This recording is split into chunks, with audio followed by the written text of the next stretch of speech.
আপনার জমি যদি সরকার অধিগ্রহণ করে, সে কেন্দ্র সরকার হোক বা রাজ্য সরকার হোক, অধিগ্রহণ করার আগেই আপনি অবশ্যই কথা বলে নেবেন যে আমাদেরকে ইসি সার্টিফিকেট দিতে হবে, অর্থাৎ এক্সামটেড সার্টিফিকেট।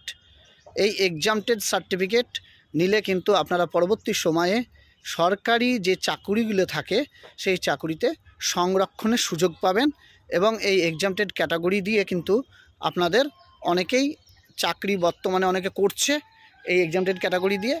আর এই এক্সামটেড ক্যাটাগরি পাওয়ার জন্য কিন্তু সেখানেই কথা বলে নেবেন যখন জমিটা অধিগ্রহণ করতে আসবে। এখন যেমন আপনার রাস্তার জন্য সরকার জমি অধিগ্রহণ করে, কিংবা কোনো হাসপাতাল তৈরি করবে সেজন্য জমি অধিগ্রহণ করে, বা রেল লাইন বিস্তার হবে সেজন্য জমি অধিগ্রহণ করে, বা দেখা গেল বর্ডার এলাকায় ফিনিশিং দেবে সেজন্য কিন্তু জমি অধিগ্রহণ করছে।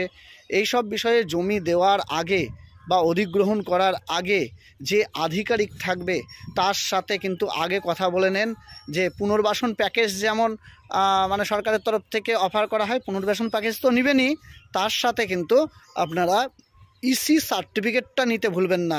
এই ইসি সার্টিফিকেট কিন্তু অনেক কাজে দেবে, বিশেষ করে যাদের চাকুরির বয়স রয়েছে তারা কিন্তু এই ইসি সার্টিফিকেট দিয়ে রাজ্য সরকার বা কেন্দ্র সরকারের বিভিন্ন যে প্রতিযোগিতামূলক আপনার চাকরির পরীক্ষা থাকে সেখানে বসে একটা কম নম্বর পেয়ে, যদি আপনার বেশি নম্বরও দরকার হয় না, একটা কোয়ালিফাইং মার্কস পেয়ে আপনারা কিন্তু সেই সংরক্ষণের ভিত্তিতে চাকরি পেতে পারেন।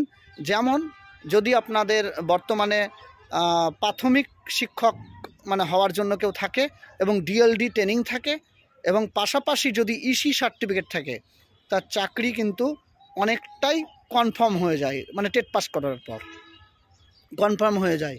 তারপরে আবার বিভিন্ন গ্রুপ ডি রয়েছে রাজ্য সরকারের, সেখানেও ইসি সার্টিফিকেট দিয়ে আপনি সংরক্ষণ মানে আওতায় আসতে পারেন।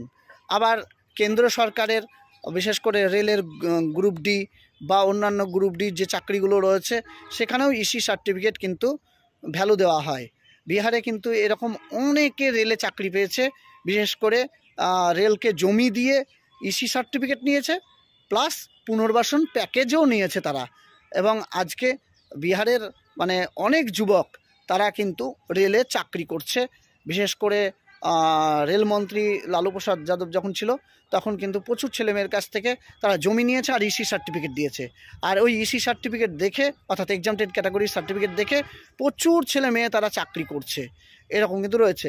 তাই এই জমি জায়গার বিষয়ে আপনারা ইসি সার্টিফিকেটটা অবশ্যই নেবেন। আর যাদের নেওয়া